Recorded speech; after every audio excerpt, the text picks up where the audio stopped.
Ladies, gentlemen, and other pronouns, thank you for coming back to the Ben Stewart Podcast. We've been off for a couple weeks. It's almost like it's summertime, but we're back. Thank you for being back with us. Super excited for this one. I have somebody, I was just on his podcast. It's Sean McCormick, and he's the host of the Optimal Performance Podcast. I was just on that. If you are part of my Instagram, you will see that we just posted a few clips from that. He's a certified life and performance coach with clients like NFL and MLS, Major League Soccer players, CEOs, and television stars. Sean is an expert in performance biohacking, having tested and studied and applied hundreds of health and performance approaches for himself and his clients. Sean knows how to get the most from the least, more productive thinking, faster recovery techniques, sleep hacking, lifestyle hacking, habit and routine creation, which I'm excited to get into. And Sean helps people improve rapidly with the least amount of work. This is going to be an interesting conversation. We're going to span the gamut of the most practical, the most conventional, all the way to the stuff that you really only call George Noory in late, coast to coast AM hours for. It's going to be interesting. Let's get Sean right in here on the Ben Stewart Podcast.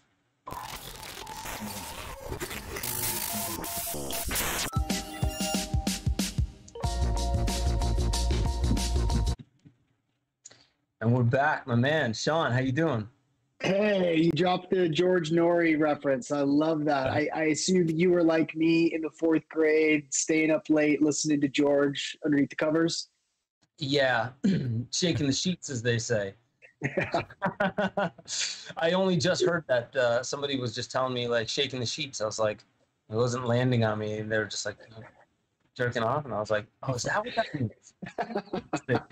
So that's what I was doing in the fourth grade.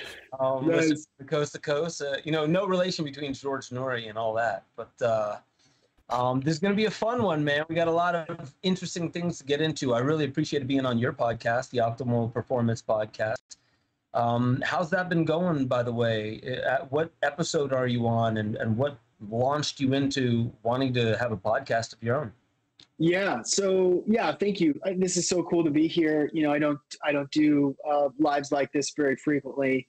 Usually just pre-recorded podcasts. So this is exciting. The podcast was just one domino that fell after a bunch of other dominoes as I followed my bliss and risked everything, and all these cool opportunities came before me, from float tank centers to podcasts to life coaching clients and psychedelic journeys.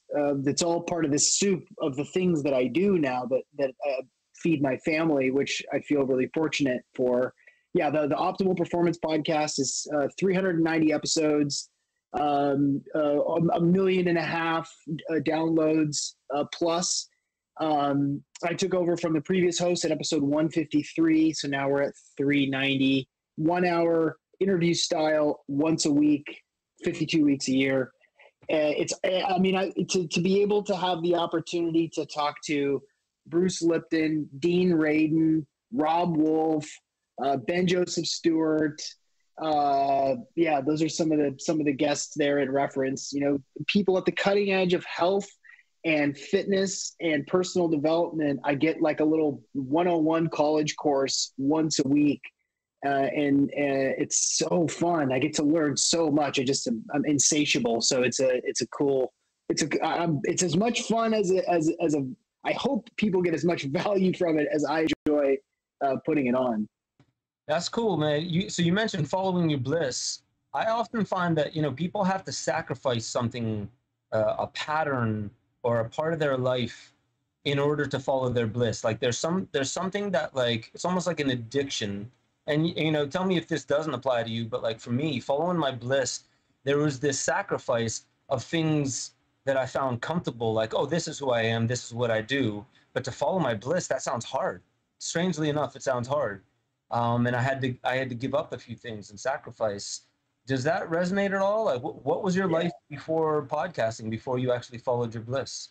Yeah, it absolutely resonates with me. You have to give up certainty. How are you going to make your money? I went from overpaid in a sales job in terrestrial radio here in Seattle, working for this epic rock station here in Seattle to rolling the dice on a float tank center back before it was cool. This was in 2012 when there were 30 float centers in the country. I had to give up a lot of certainty, certainly health insurance, certainly a paycheck. I had to give up the comforts of a shirt and tie and slacks and doing the monkey dance. It was a crossroads point where it's like, okay, if you want to do more than this, if you want to take some chances here, you're going to have to let go of a lot of the things that your parents, your brother, and society tell you are important, which is a paycheck and insurance. And I had a baby on the way too.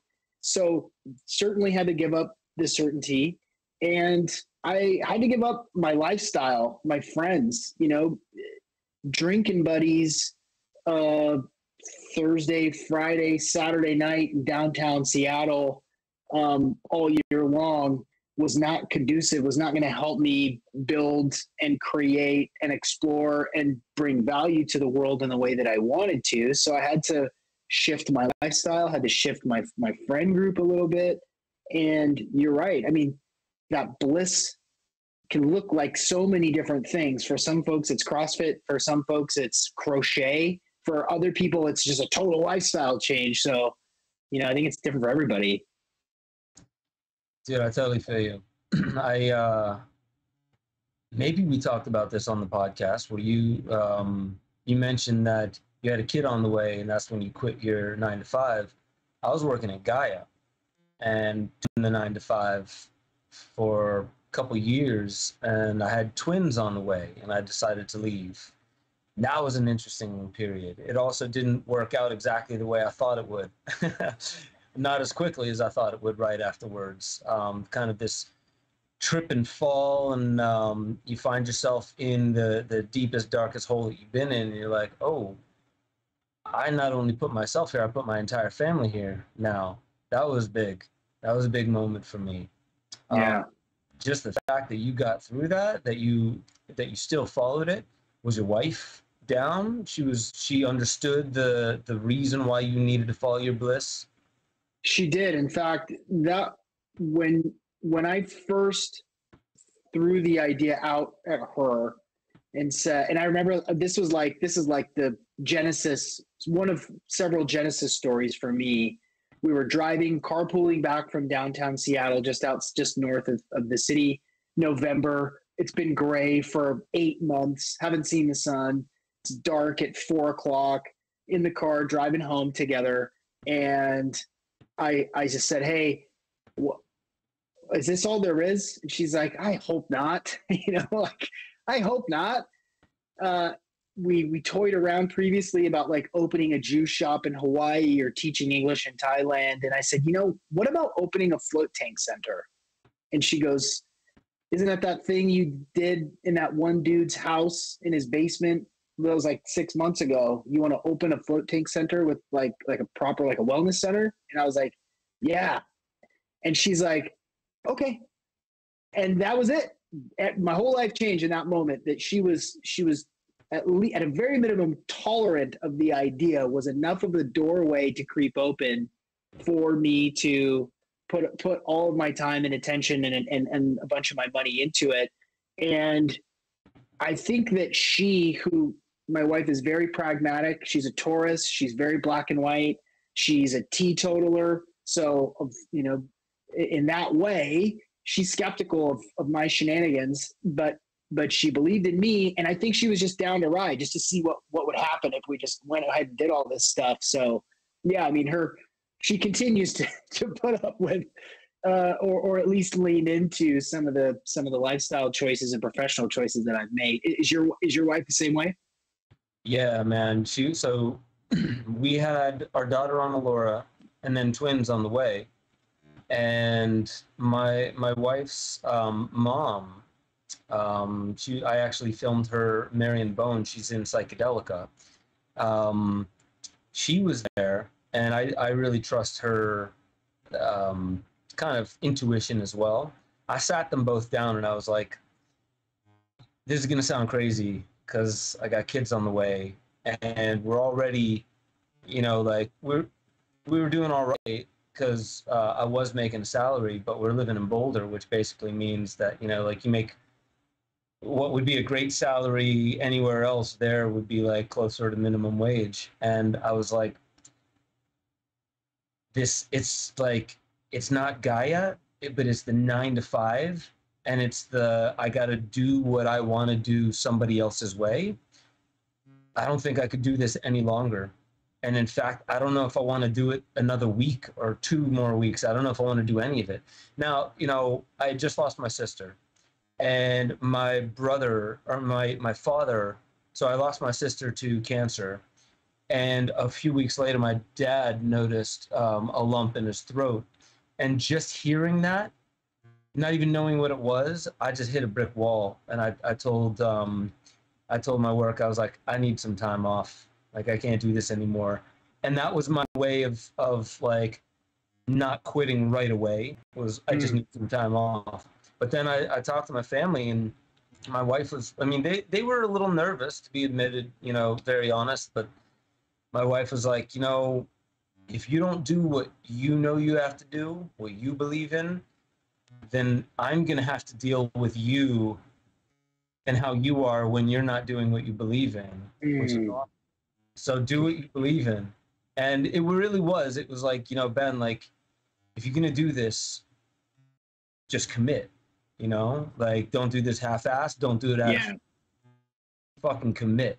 And so that was a big moment for me. It was like, whoa, I need to put my big boy pants on now. And like if I'm going to do this, then I'm going to be an independent filmmaker, and I'm going to become independently wealthy enough to support a family of 5 in this world where it takes more and more and more, increasingly more money to raise a family, especially if you want to feed them and do fun things. So hats off to our wives, man. Yeah. I'll tell you the truth. I would have stuck it out in that form of slavery if it weren't for my wife. If she wouldn't have stuck by my side and believed in me, I would have just, you know what? I'm gonna work here. I'm gonna do the 9 to 5 thing from here on out. Yeah, that's why most people do it. Because it's predictable. Because you're hedging your time for something that a carrot at the end of a stick, and that's a pretty tantalizing offer that I could just kind of show up and get paid to like take a really long lunch and play Wordle and avoid, getting noticed for a paycheck. And it's easy to stay in that spot. And it's especially easy to stay in that spot if your spouse or your family are like, what are you, serious? Are you crazy? You got a great job. Stay in your job. And what I kind of always go back to is, who are the historical figures that I really appreciate and gravitate towards? They're people that just do what they're called to do. They follow their intuition. They take chances. They screw up. They look ridiculous. They try something else. And you don't have to be an entrepreneur or an independent contractor to live that kind of life, but you do have to make sacrifices to your lifestyle. You do have to let go of old narratives of yourself from yesteryear in order to continue to develop as a person. And it's just more complicated when you've got, a lot of my coaching clients, some of them are single, and they're like, man, I don't know if I should switch my job because it's so good and I get paid so well. And it's like, well, you don't have a mortgage, you don't have a dog, you don't have a boyfriend or girlfriend. You got a pretty low risk opportunity to go change your life, to go seek some alternate path for yourself. It gets more complicated, not impossible to overcome, but yeah, when that switch flips for people, trust that. You got to. Yeah. So what do you find, what helps you acknowledge the signal from the noise, the intuition from the rash fear responses. Like I wanted to quit my job because I just couldn't stand the grind of it. But it, like I was kind of wrestling with this, but I'm not a slouch, you know. I'm not opposed to hard work. I couldn't really understand what it was until I realized like it's because like you have to believe in the path. Like especially me, like I have to believe in what I'm doing to such a degree that like I will be shaking my head at myself like I'm a sellout if I'm not going for exactly what I know what I'm supposed to be doing. Even if it's harder and less paying and less gratifying, there's something about that. So for you, how do you know how, like, or what I would just say, like, what kind of tools do you use to stay open to what's your intuition and parse that out from the noise of maybe this is just my fear, or maybe I'm just getting bored and I want to make a rash life decision, like, you know, this midlife crisis that like what is it, at age 40 there's something with Uranus, a Uranus return, not Saturn at 28, but something at 40, Uranus return, and that's when most people are like, I think I need a Ferrari, right? Yeah. They decode what's going on inside them, what's emerging as like, I think I need to, you know, quit my job and like move out to Sedona and grow my hair out and then braid it, you know. So like for you, what are your tools to stay sharp on your intuition? I love this question. I like where this goes a lot. Well, there's a lot of things. So the first thing is to manage what's going in you, right? If you're stoned every night, if you're drunk every night, it's really tough to keep that intuitive vibration high. It's tough to translate what's going on intuitively. So the substances are a thing. Sugar's a thing. Netflix is a thing. These sort of dopamine enhancing stimuli that all of us just sort of take for granted as that's just how we live our lives now. And in fact, I've dug into this quite a lot. You know, a dopamine fast is a really good idea. And one of the mechanisms, one of the things that I do for myself time to time, that I do for my coaching clients, is I have them do what's called a full moon reset. So this is a half sidereal cycle from new moon, which is no moon, to full moon. And it's, you know, it's a range of 14 to 16 days. And in that 14 to 16 days, no sex, no drugs, no rock and roll, no media, no sugar, a full sort of stepping away from social media, telling people that like, hey, I'm only going to use screens if it's required for work. Otherwise, I'm going to go back to doing the things analog and with no sugar, you know, questioning my internal narrative and stepping back a little bit.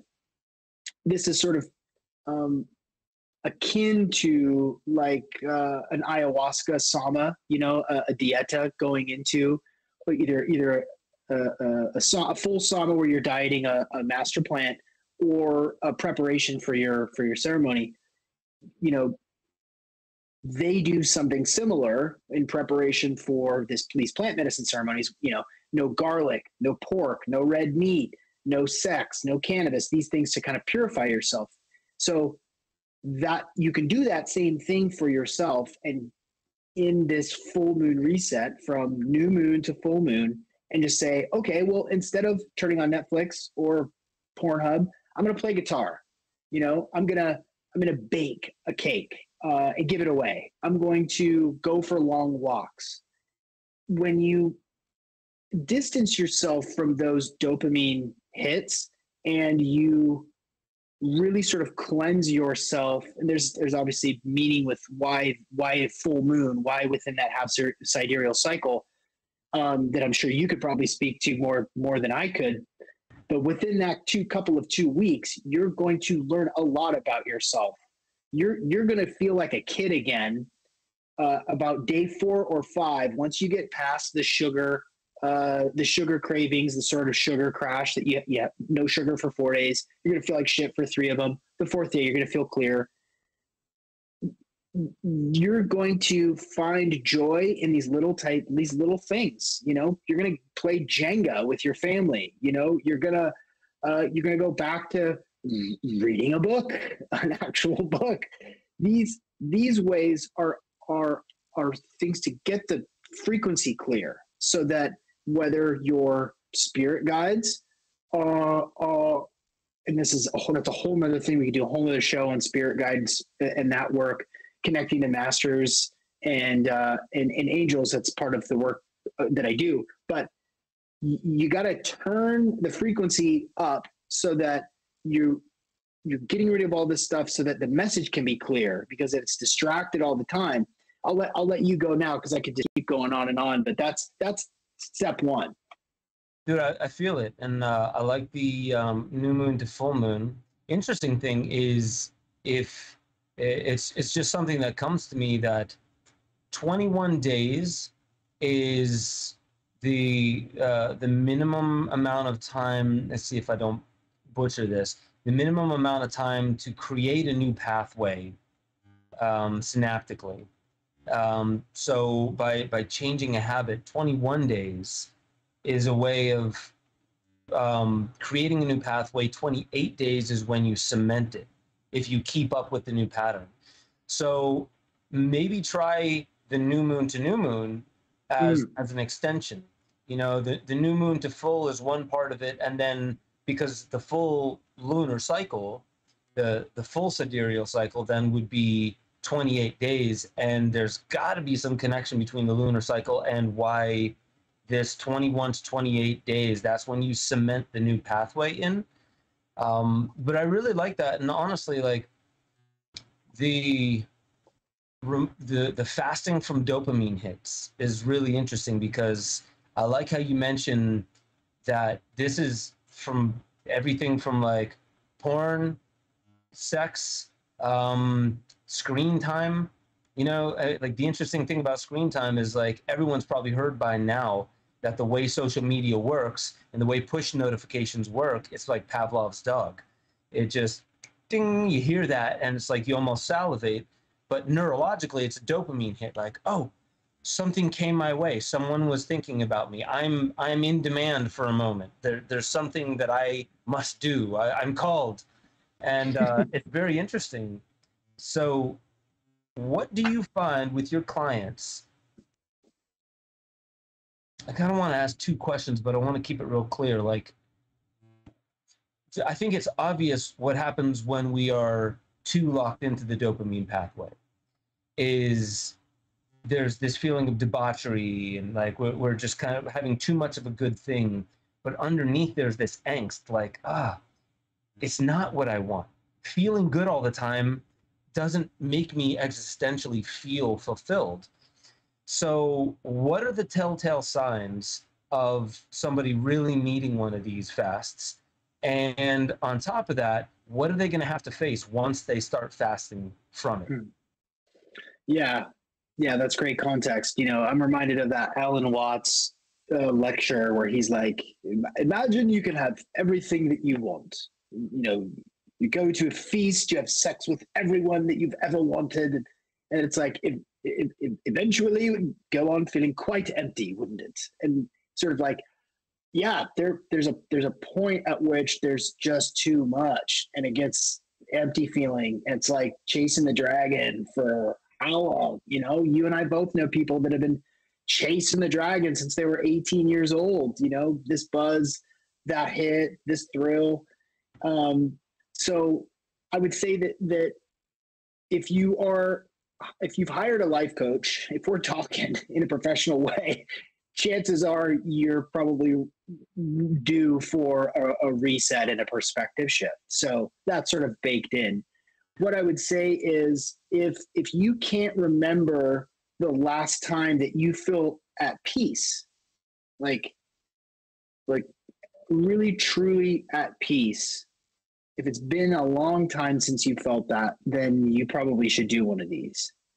Now, some people will meditate twice a day, you know, got a great TM practice. It helps them be their best at work. It helps them be more present with their kids. and they feel moments of peace, during those meditations, but they still are chasing the dragon. Meditation has become a tool for them to amplify and overextend themselves.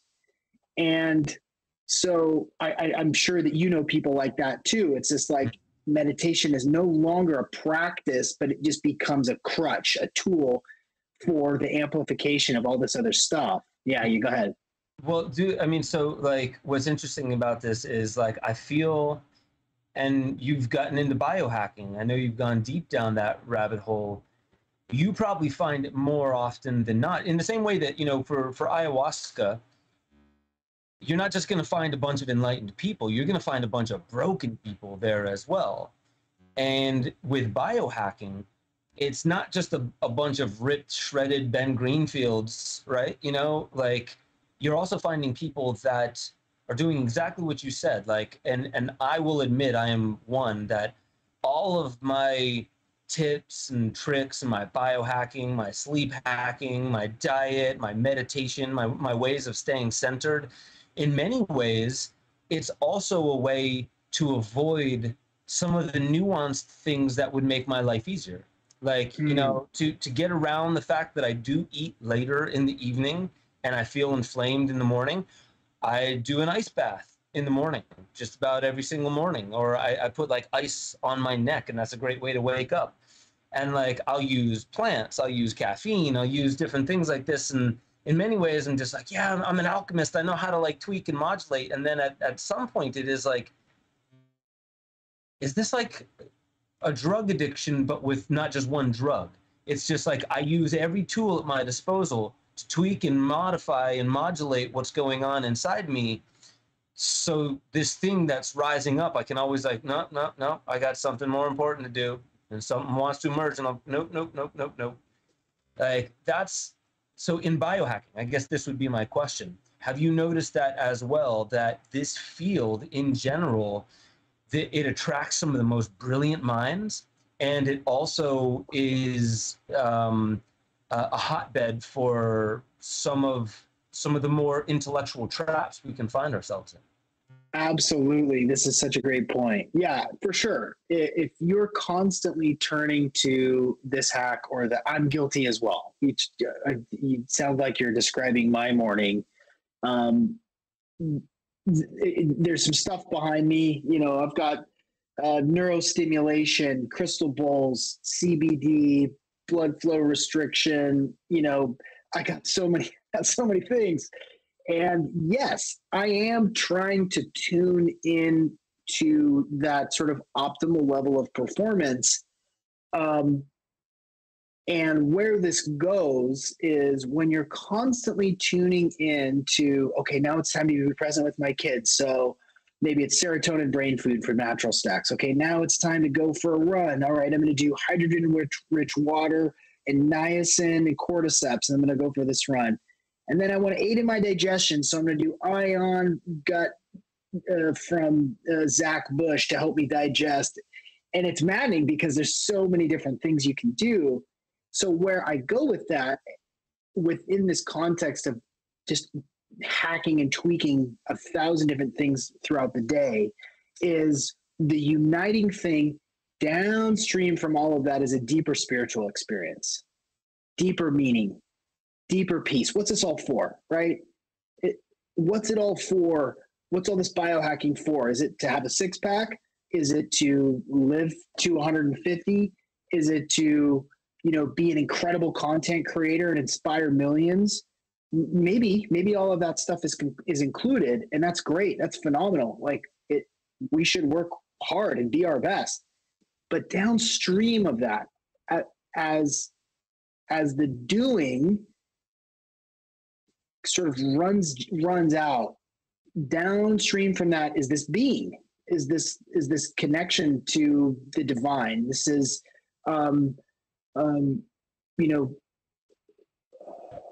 experiences in consciousness that are on the natch. It's not stimulated by a pill or a microdose or anything. It's just, I'm just at peace with where I'm at. So where I see this go is you could do all the things to modify your state of consciousness, to modify your body, to increase digestion, all this stuff. But where does that go? And where that goes is toward some purpose. This has to mean something. I have to be doing this for some other greater purpose, and eventually that just becomes service to others. But yeah, that's a really good observation. So psychedelics, I want to kind of dive straight in. Like, psychedelics can be a great tool, and it really, you also find those that are running away from real healing by using tools that are excellent for real healing. It's a paradox in many ways. What I would love to ask is, so we just mentioned right beforehand a journey that you just recently had that rocked you to your core. Give us a little bit of context for, like, what kind of experience do you have? Like, what is your history using medicines? In what kind of container? Like, why do you use these plant medicines? And what was your recent experience, and why did it rock you so hard? Yeah. My sort of introduction to psychedelics were similar to so many other people, which is, in college, I was a good boy through high school. I didn't smoke cannabis. I didn't drink really. It wasn't until 18 when I went to college and had my first initial experience with psilocybin. It was great. It was wonderful. Fast forward a couple of years, acid at festivals, MDMA at festivals, then some experimentation with myself. So since, 2001 is when I started to tinker around a little bit with my consciousness, that sort of parlayed into float tanks and experimenting, both, with and without, compounds in the float tank. So I've always been interested in consciousness. My folks taught me TM when I was 12 to help, chill me the fuck out, because I was bouncing off the walls. And they thought, well, we need to find something. We don't want to medicate him. Please, let's just teach him TM. Because my folks took a TM course in college, and they didn't have a really consistent practice, but it was there for them and it was effective for them. So I've always been interested in consciousness since I had that breakthrough moment when I was about 12 and a half, where I realized that I was not my body. That was a key thing for me. So fast forward, into my sort of entrepreneurship and flow tank centers and ayahuasca ceremonies. I've just always been curious about it. I've paired my capacity and interest in these compounds into part of the work that I do with others. And I think like a growing number of people, that there is some merit to some of these things. There is some value. There is a role for these to play in the betterment of humanity, period. So I've been through a lot of different experiences, both by myself or in ceremony. And what you're asking specifically is my most recent experience. So I'd never done 5-MeO DMT, which is toad, Sonoran desert toad. I'd never done that until just recently I did. There's a local, he's an ayahuasquero training in the Shipibo lineage, and he also works with toad. And I've done an NDMT a number of years ago, but I was talking and I was like, hey, I think I'd like to try this. I think I'm ready.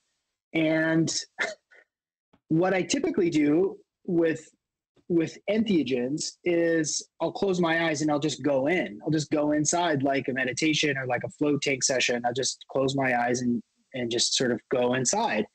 And when I was talking with my friend, he's like, you can do that, but you might also want to open your eyes and keep your eyes open and kind of see what you see.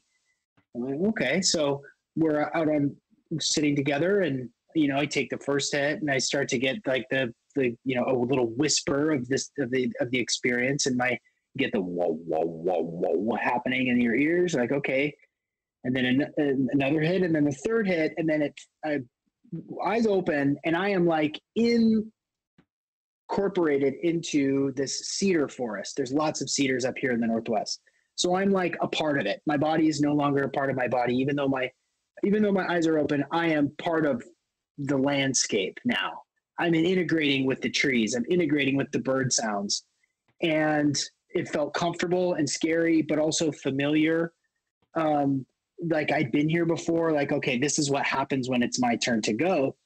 And then once I sort of got past that initial shock, that breakthrough moment, as I started to come back down on the other side, I noticed that the psychedelic visual effect that I was experiencing with this forest was so similar to the Google AI psychedelic things that you see. The dog that's got 40 dogs in the dog head. Oh, what do they call that? Deep something. I forget what they call that. Deep dream? Google, I know what you mean. It's where Google has this filter and they can make it look psychedelic or something like that. Right. And you can do it with any photo, it would be, you can do it with any photo. It doesn't have to be a person. It could just be anything. But it was this, this swirling, mixing sort of effect with my eyes open. And there it is right there, deep dream. I am in this deep psychedelic state, and I'm seeing the forest as I'm integrating with it. And then my frame of reference is like, oh, this is like Google AI, man. This is crazy. And then as soon as I had that notion, I was like, wait a minute, what's that doing there? Why is that showing up in my perception? Am I so programmed that I'm now making this connection between this digital product and this fully immersive psychedelic space I'm in? And as I came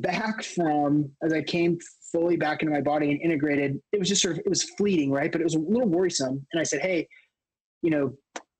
buddy, I had this sort of googly thing happen, this like psychedelic Google thing happen. And he's like, okay, starts smoking his pipe like real hard. He's like smoking it, blowing on me, smoking it, blowing on me. He's like, you may want to take a look at that. And I said, like, what do you mean? And he goes, you know what that means, but it's something that you should probably think about, work on a little bit.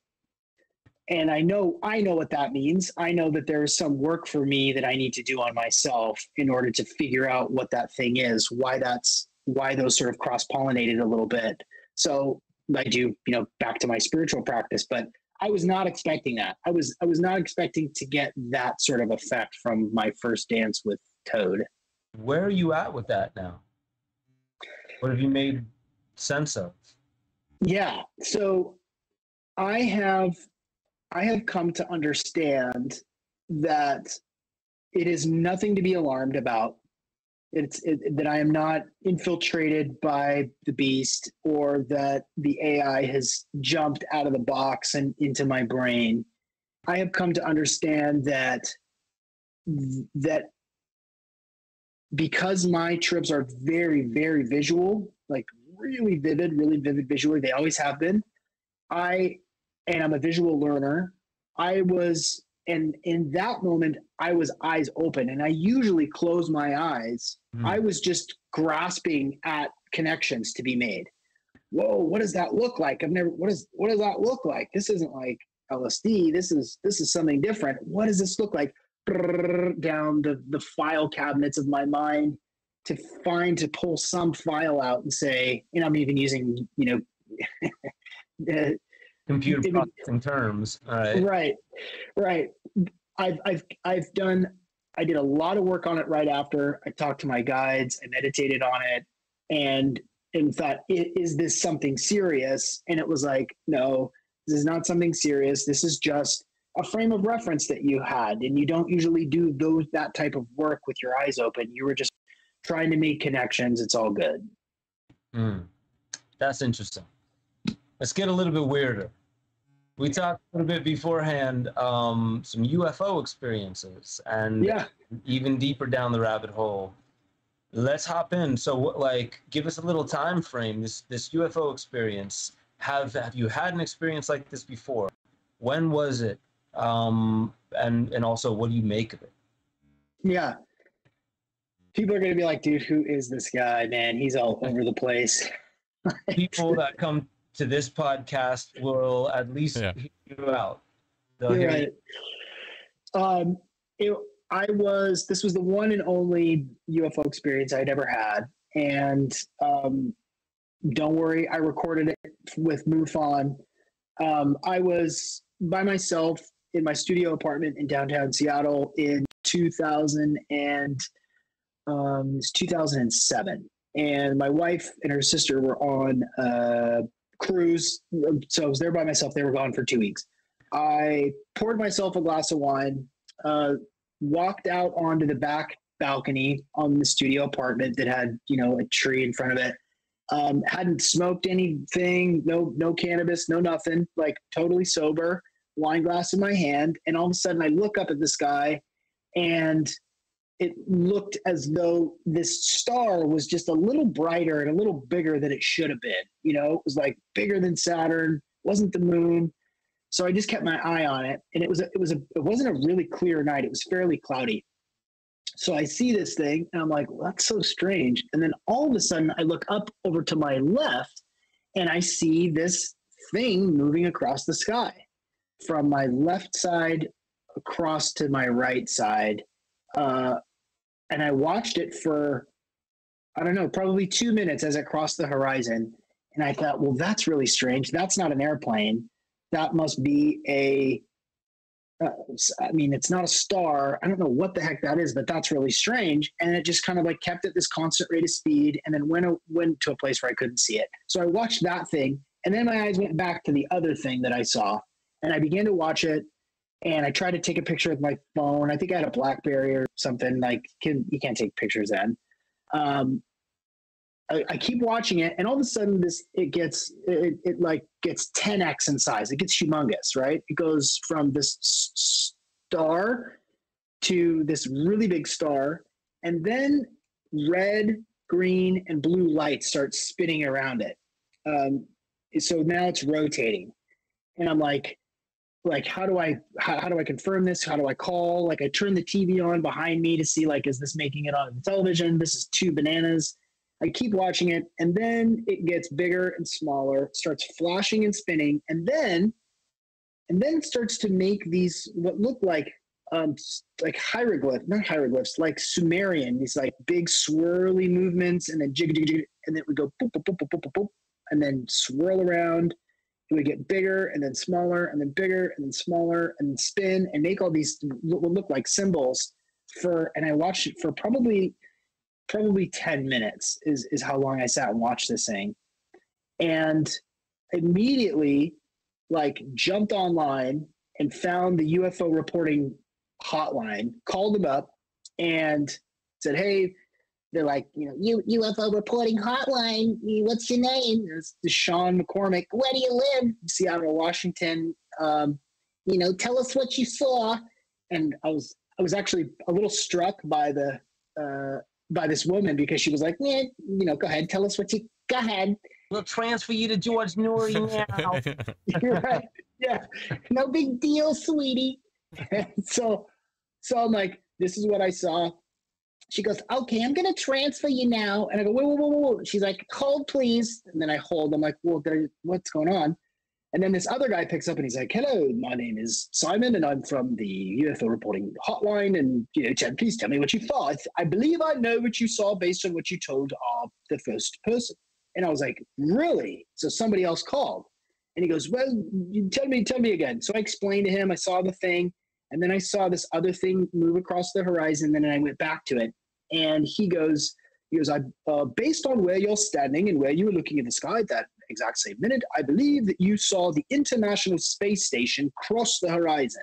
And I said, I did. Thank you. I did see that. I saw that, but this was not that. I saw both of these things. And he goes, oh, whoa.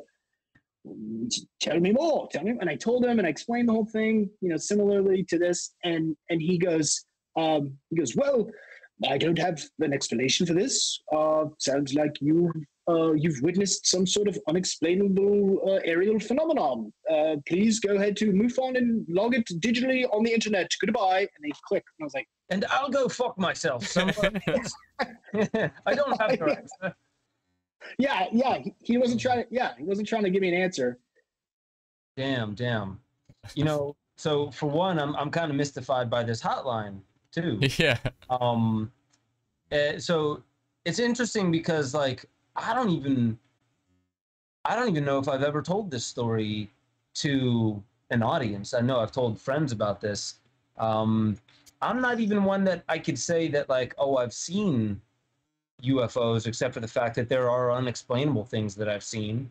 I was 17. It was like 99, might have been 2000. I think it might have been 2000 actually. And I was with my girlfriend at the time, and we were laying on my front lawn. And this was before I was really even into this stuff. I wouldn't have expected it. But there was this thing, it was less bright than a star. It was moving across the sky, and it just stopped. And then it just took a 90-degree angle and started moving in a different direction and stopped. And then it went back exactly down to where it was before, and then it sped off. Like super fast. And we just looked at each other. We both pointed it out to one another, like, what the hell is that? Because at first, as it was traveling, we were like, is it a UFO? It's like, no, it's probably a plane, or maybe it's a satellite. Because sometimes you can see a satellite just moving slowly across the sky. But when it stopped and then just made a 90 degrees turn, I'm like, okay, perhaps it still is one of those things just doing a maneuver that, or it's at an angle that made some kind of like, you know, move that I'm like, that's impossible, but really, oh, it's the angle that you were sitting at, kind of like retrograde for planets or something like that. So that's one unexplainable thing. I've had one other moment where there was something about just a little bit bigger than a star. And they said, I was filming for this one film with Pete Evans, and it was in Northern California, and they brought us out. They're like, every fucking evening, there it is. And here was this thing, and I'm like, what, like me and Pete and the camera guy, Alex, we're all just like, looks like a star to me. And they're like, no, just keep watching. And we did. And perceivably to me, it started jittering and shaking. And the other people were like, see it jittering and shaking right at the exact same moment. And then like it would do a couple other things, like kind of moving, like it was bouncing around in the sky. And so long story short, later on, I was in the car. We left that house, and I was with Pete, and I was with Alex, the camera guy. And I was like, so what do you guys think of that in the sky? And they were like, think of what? The star? And I was like, yeah, but the jittering and the shaking, is that just kind of like a weird anomaly? And they were like, it didn't move once. And I was like, well, no, it definitely moved. And and both of them were like, I didn't see it move at all.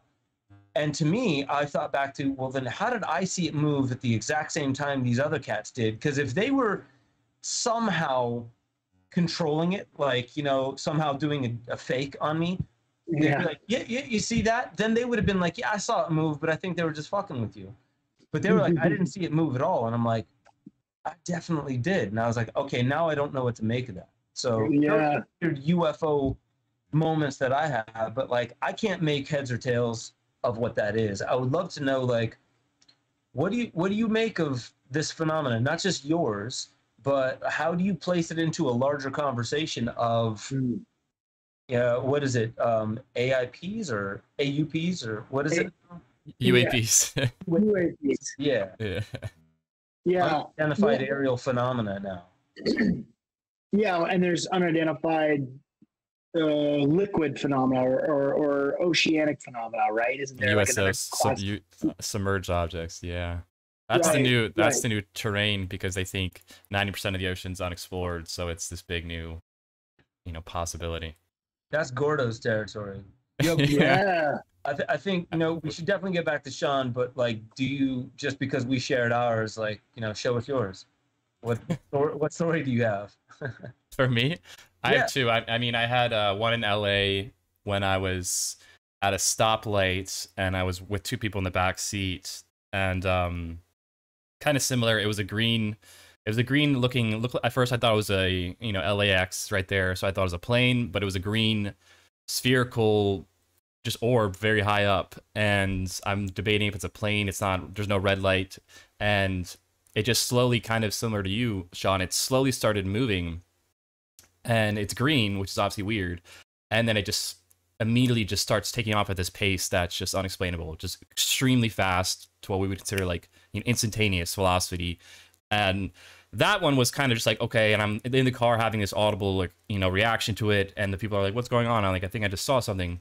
But then the one that really was just the game changer beyond game changers was when I was working at Gaia, and we invited Ben a couple times, but this one you didn't come. We went to the top of this mountain with a group from Gaia, all very sort of high vibe people who were very like, the theory goes consciousness and your vibration and things affect these things in state of consciousness. And we kind of set it up sort of idyllic, so to speak. We had the laser pointers. We had a guided meditation my buddy did, and music. And then we also had this triangle designed to the phi ratio that, oh my God, blanking on his name. And I'm awesome dude who works at Gaia. I know his name. But anyways, he designed this amazing triangle pyramid that apparently would focus our energy, our intention. And we did what was called a C5, where we tried to initiate contact. And this is all sort of Dr. Greer school of thought. But we'd done it before, had some slight kind of hits. But this one was it came right over above us. I immediately saw it. It was right after we came out of the meditation. It was pretty quick, or pretty short after. And we see it, what would be considered pretty low flying. I'd say maybe 30,000 to 50,000 feet above us. It's clearly a large, just luminescent white, just kind of plastic saucer, but like all you see is the light. You don't see the craft. It's just all luminescent. It's slowly moving. I immediately tell everyone to look. Everyone's kind of freaking out. We're sending love. We're just kind of in this state of like shock. And we had cameras, and it's crazy how a lot of people just don't think to videotape it when it happens because they're so in this state of shock. But I hit it with the laser, and I literally do a circle around it with the laser, and the craft actually, it became luminescent, which you see in a lot of these videos. It actually powers up, they say, and it powered up, became 10 times brighter than when it was previous. It continued to move. I hit it again with the laser around it. It did the exact same thing. And then the third time I did it again, hit it in a circle with the laser, and it powered up to 10 times brighter. And was just this unbelievable, like, clear example of contact that was initiated by us, which is even more of the mind F. And from there on, like, I'd already kind of believed it was definitely going on from evidence and research, but that was where experiential just was like, okay, this is definitely happening. Now, how do I move forward with this sort of awareness, so to speak?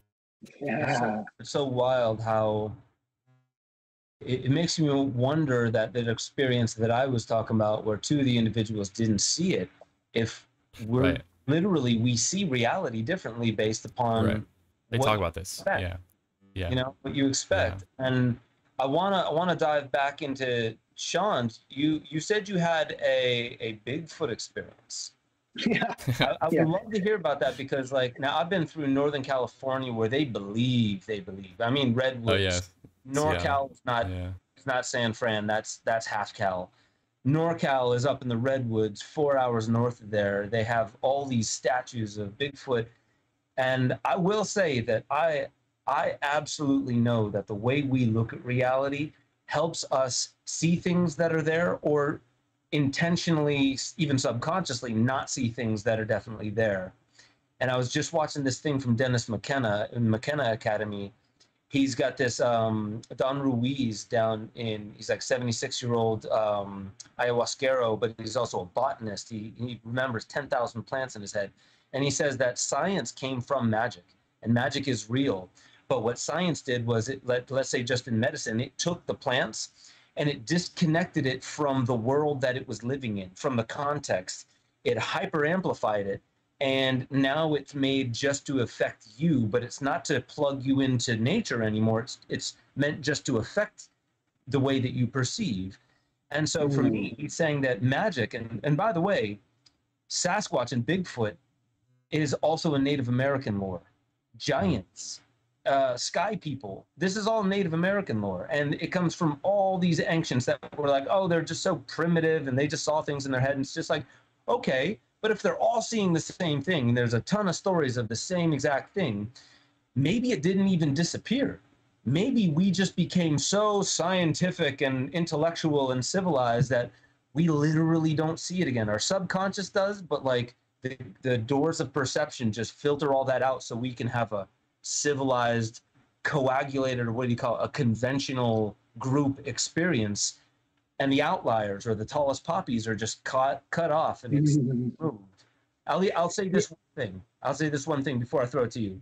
Just because I'm working with this guy who's a recording legend. He says he doesn't like using compression in mastering of music because it cuts off a lot of inaudible lows and inaudible highs that people are like, you don't hear it, so why keep it in the album? But it contains spatial and dimensional information. It helps you make sense of what you're hearing because you do pick it up. So if you keep it in the audio recording, you can actually feel like you're in that room a little bit more because it contains dimensional and spatial information. I think what we're doing a lot with the digital world is like, oh, it looks exactly like reality. No, we're seeing reality diluted. And now it's not like technology is getting closer and closer to reality. That's probably happening a bit, but reality is being squashed towards the technological look at reality. So that's my whole rant. I want to hop into Bigfoot, man. You got to tell me this experience. Yeah, so I think you're onto something. I couldn't agree with you more. If you think about just 2 generations ago, how much more aware our great-great-grandparents were of the seasons, right? How much more aware of a look they got from their neighbor, what that means. Different types of rain patterns. They were just more attuned with the natural world. And in that same way, where we are becoming less attuned to the natural world, we are losing some of that subtle perception. There's a reason why, like you said, Native American populations, grow their hair long because it helps them understand their surroundings a little bit more, right? So there's all of this awareness that if we're not distracted, if you're living more in tune with nature, you're going to pick up on more things. Your aperture of your perception is just going to be way wider.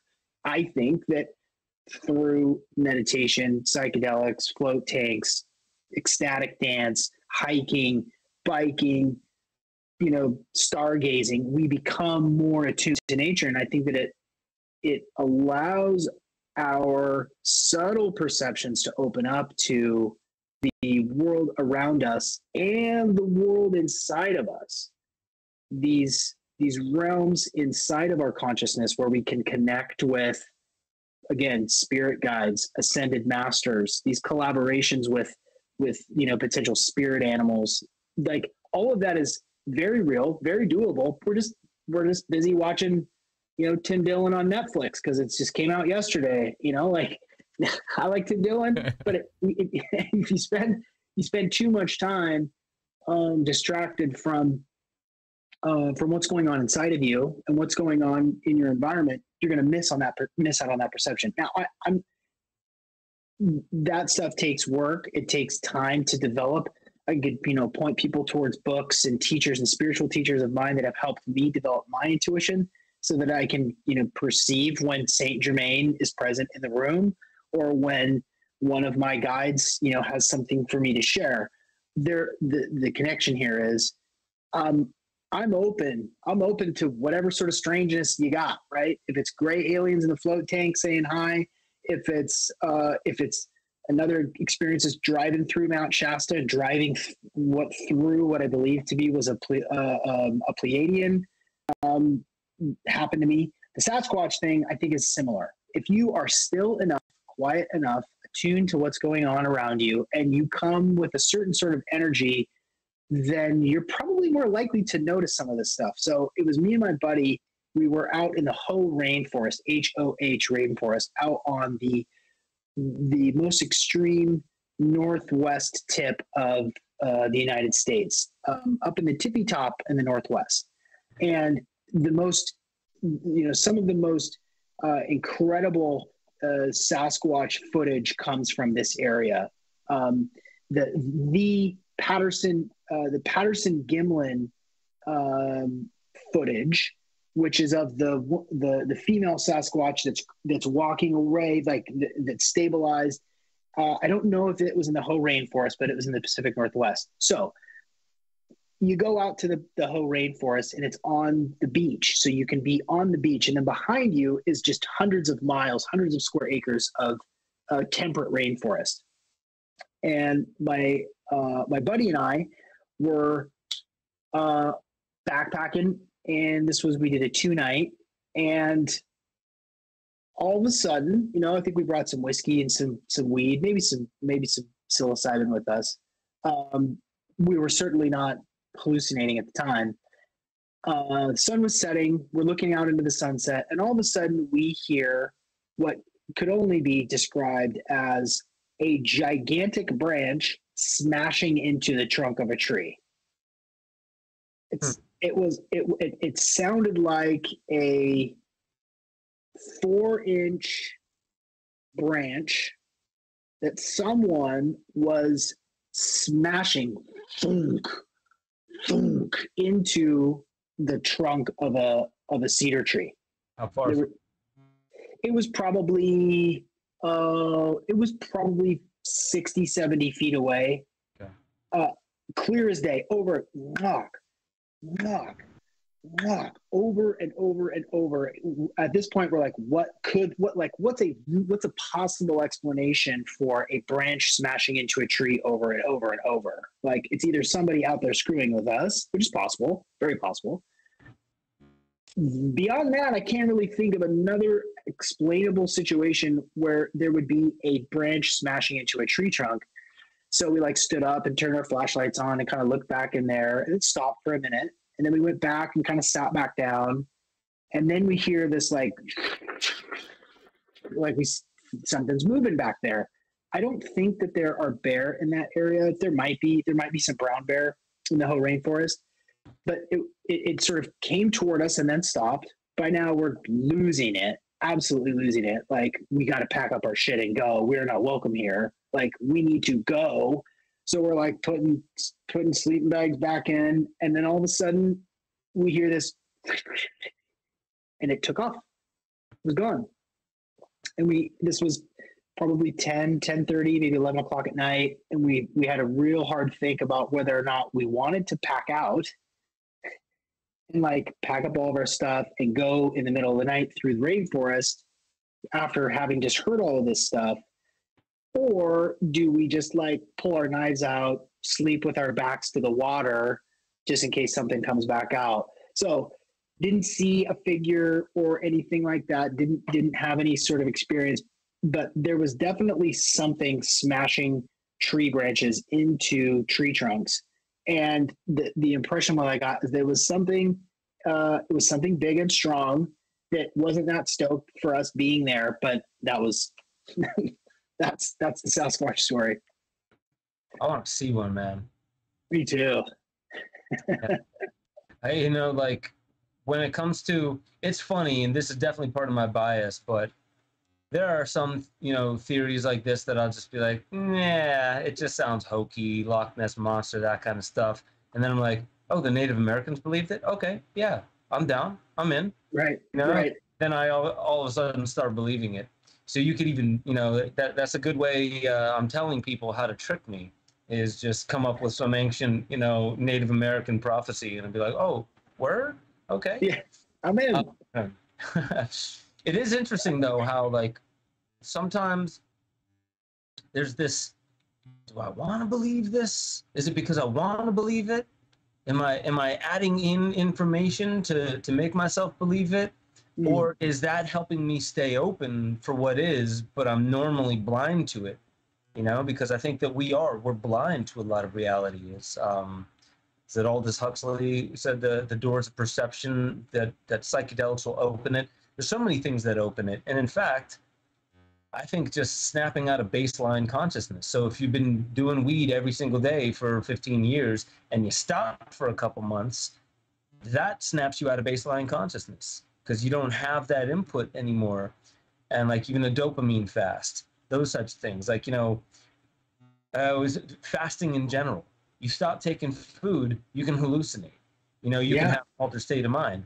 You add food back in, and it changes you hormonally, and you're going to start experiencing reality differently. It's really more about like what's your normal, and what have you been doing too long, Right. Out of that, then potentially you can start touching base with this. What is that thing that is not my body? It is not my past experiences, but it's that presence that I've been experiencing since I was young. Because I still have this. Now I leave myself video messages on my phone for like, in 2 years, you're just going to happen upon this. I know it. I'm not even going to set it up this way. But I just want you to know that I'm the same you, and I love you, and I know you beat yourself up, and you always think you should be farther down some success pathway than you are. But just so you know, I know you are the best you that you can be, and I love you. And so I'll leave me these little messages throughout time. And in many ways, like when I listen to those messages, I'm like, I'm not even listening to me. What I'm listening to is this, like, whoa, I feel the same presence that's immortal, that hasn't changed, that was in me at that moment, that's in me now, that was in me when I was 12 years old and I was, just riding my bike for the first time alone in fog. And I just stopped and I realized I'm in this mystical world. And that presence that has never left, it's never gone anywhere, it's the biggest anchor in my life, is always there. And what's interesting is I come to realize that it's like, well, like, who am I? Like, that feels more like the presence of who I am. And I noticed that, like, a lot of the times when I don't allow myself to believe certain things, it's because it's not fashionable.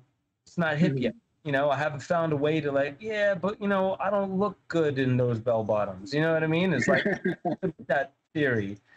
So it's pretty interesting. I guess, like, so we can start bringing this to some kind of like ultimate meaning, is the way you were saying before, like, whether it's psychedelics or whatever, there's a purpose that we can drive this towards.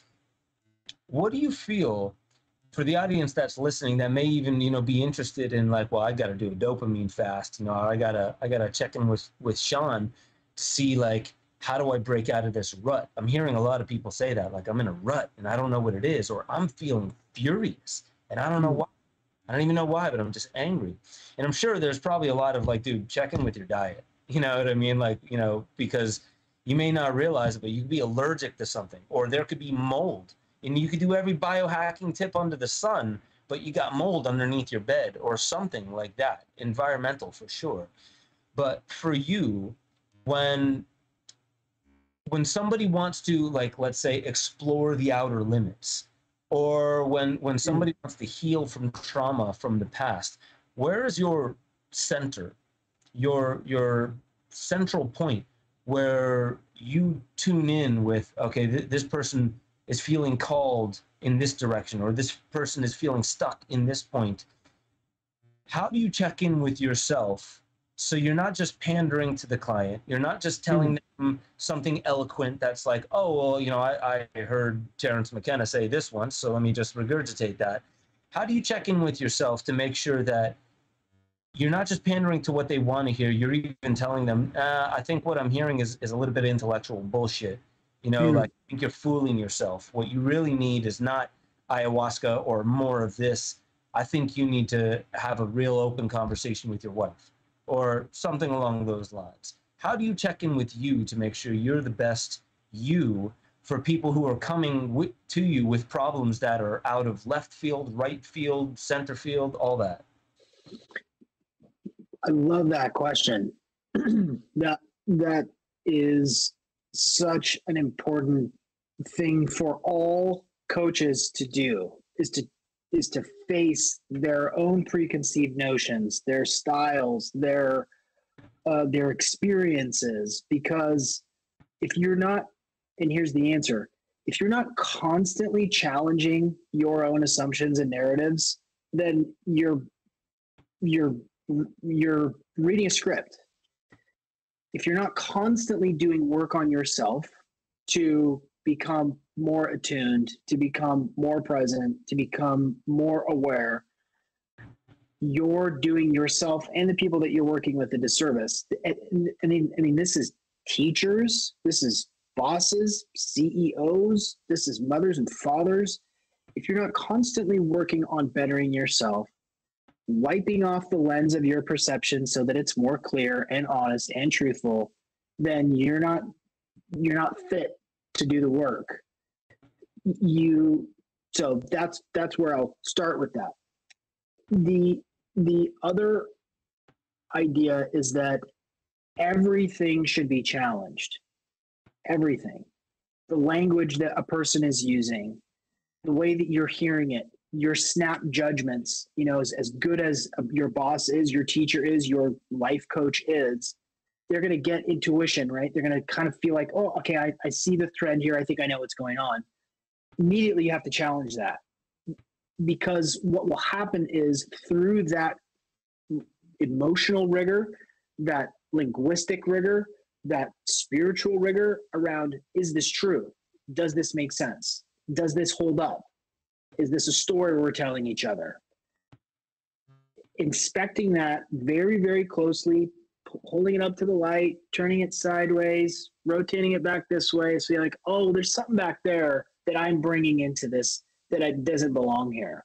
Or there's some narrative that my coaching client continues to tell themselves, and that's what's flavoring their perspective here. That, and on top of nutrition, meditation, sleep, and stillness, like, if you can't jump from one digital thing to another digital thing all day long and be worth a damn, you have to break out. You have to go walk around outside. You have to go play in the dirt. So I guess what I'm saying is to suspend your assumptions, for sure, and to challenge everything that you think and feel in hopes that it's going somewhere productive. Yeah, I dig that. I like to challenge everything. I almost feel sometimes, because I haven't been taking on many clients lately, but the coaching clients that I have taken on in the past, it was a lot of learning for me as well, in exactly what you're saying. Like, it's actually, as I'm coaching them, I'm realizing, like, whoa, that's my pattern, and whoa, that's me projecting. And Sure. and like, the trickiest part is when your client looks up to you, because then they just nod at everything you're saying, and everything is like great advice. And I've noticed that with myself, that being able to challenge them and challenge myself, even vocally to them, challenging myself, and something that I just said even earlier that session or in a previous session, is vital to cymatics, where there's this form, there's a frequency holding a certain form. But when it goes into chaos, people are like, oh, I don't like the chaos. Can we speed through the chaos parts Sure. so we can get back to some kind of order? And in a way, it's like, no, because then the chaos will have had no force and effect. And in a way, I feel like even things that have legitimacy, if they're put into words, if they're narratives, you just challenge them. Even if they're great, even if they're eloquent, and I agree, there's something about, like, but I can't make this easy on you. Because if I make it easy on you, then it's like, oh, I found it. I found the it. When really the it is this, well, that feels good enough for me to skip past the chaos part and make this my new order. Now this is the new governing, this is the governor of my new order.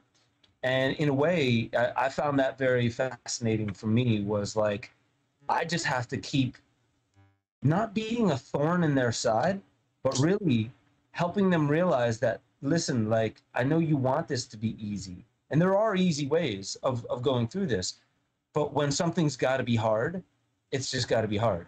right? It's like Yeah. if you want to get a tattoo, if you want to learn, you know, even the breathing techniques like Wim Hof, which I think is more uncomfortable than the ice baths themselves.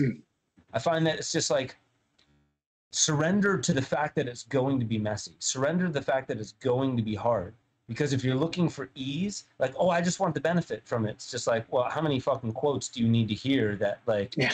you know what I mean? Like, you're looking to bypass the learning curve so you can get the reward without the work. Like if this is a simulation, or if there's God or nature, if there's some kind of matrix to control, it's not going to allow you. It's not going to get to that kingdom. Yeah. Insert.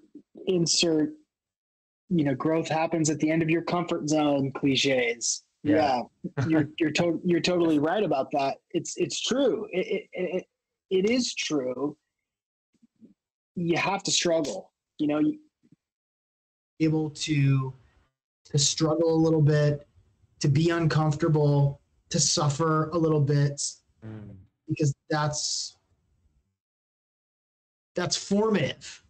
That's formative. You know, you can't walk without falling down 1,000 times beforehand. You know, when you first learned how to walk, you fell down 1 trillion times, but you eventually figured it out. And it's the same thing as adults. You know, we have to be able to keep falling down and keep getting back up, and embracing the suck a little bit in order to keep growing. I think that's on Pornhub. Embrace the suck. Oh, sorry, I had to. Dude, as we're wrapping this up, I wanna know, like, what. We're not even close to the end of the year, but what does the rest of 2022 look for you? And you know, like, what's on the horizon for you? What creatively are you doing? Are you working towards? Yeah, thank you. A couple of things. In addition to the coaching and the podcasting and, you know, the consulting and stuff like that, I'm working right now really closely with really capable partners who are. I'm going to take these off really quick. Sorry, I'm losing juice on here. I'll put them back. I'm working with a team of very capable people to build a health customization platform for people. I'm extremely interested and passionate about bodily sovereignty, around personal choice, around health freedoms, and around access to effective health products, services, and resources. The internet is such a hard place to find useful information now. The big guys in search don't want to give you good health advice. There's no incentive to teach you breath work or, Himalayan salt soleil water in the morning. There's just no incentive there. It's not driven by the right metrics. So I'm working with a former doctor, ER doctor, who shares my same passion for sort of democratizing and providing people with a platform where they can keep their own records, where they can find custom solutions for things that they're worried about. And right now, the working title is called HAIL, HAIL, which is sort of a spin on HALE, which is an old term for hail, which means like hale and hearty, hale and healthy. But we're hoping, and we believe that the tech is strong enough that we're going to be able to build a platform that competes with Google for health search, that competes with Amazon for health search, and where Amazon is trying to go. So that's the big next swing I'm going to be taking. And luckily I have super smart, super intelligent, capable partners to help me with this thing. That's what's going on. I'm going to continue doing the work and the podcast, and head to Wonderland in November to meet some other psychedelic folks. So yeah. Amazing. Awesome. So, if people want to connect with you to do a dopamine fast, which I think is pretty dope, tell tell people how to connect with you. Yeah, everything's on SeanMcCormick.com. That's my Instagram. I'm really accessible there. Real Sean McCormick. Tons of information on the website. It could be a little bit better, and I'm working on it, but I'm really easy to get a hold of. Sean at SeanMcCormick.com, or just a DM on Instagram at Real Sean McCormick. Super easy to get to. Love to meet some of your fans and listeners and part of the people in your community. I'm happy to give away a bunch of free advice too. Like, this is not a pitch to hire me for coaching or anything. Like, I really care about people. I spend all day long helping people and giving advice, and that's part of my karma yoga is to do that in this life. So if you've got a concern, you got an idea, you want to hack your sleep, you want to do whatever, let me know. I'm there for you. Amazing.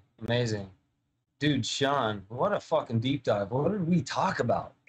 What did we talk about this time around? We were talking about Bigfoot, UFOs, psychedelics. We didn't even get into the Spartan race you just did, 5-MeO. Man, I feel like we gotta have you back on at some point, and we can get into habit and routine creation, because we didn't even go there, but that's a deep thing that I also work with clients on is, a lot of the times I mention what people think they need is a revolution of consciousness, when in fact, like, they need revolution of habit, because they already know where they need to go. They're just employing it into their daily habits in order to change the neurological pattern that keeps them where they're at. So with that being said, dude, Sean, thank you so much for coming on, man. This has been a blast having this conversation with you. And here we Uh-oh. Anytime. This is a blast. You guys are doing such great work. I don't know how you do all that you do, Ben, like, just insane amount of content. And a pleasure. I'll come back anytime. I feel like made new friends. Gordon, this has been so cool to meet you too, man. You guys are cool folks. My pleasure, brother. Yeah. I appreciate that. Yeah, I put out a lot of content, and partly that's Gordo as well. So we work our asses off to put out as high quality content as frequently as possible that has to do with current affairs and all that jazz. So we'll definitely have you back on in the future, man. I'm ready. Say the word. Beautiful. Ladies and gentlemen, that's Sean McCormick. Definitely check out his stuff. We'll have all his info in the show notes below. Remember, we do this every single Thursday at 5 p.m. Eastern Standard Time, unless we take a week off, like we've taken the past couple weeks off. But we have an interesting lineup for you coming up in the following weeks. Very excited about that. Remember that Mondays, I put out Waking Infinity News. Tuesdays, I have exclusive member content, which is either Awakening Protocols or Deeper Dives at benjosephstewart.com. Please sign up, become a member if you haven't already. That really allows Gordo and I to do what we do constantly, all this content that's coming out. I love you. I miss you. There's solar flares. We're all up in emotional upheaval, but you know what? This is just what life is all about. So we deal with it, but we deal with it together as a community. And with that being said, I'll catch y'all next time on the Ben Stewart Podcast.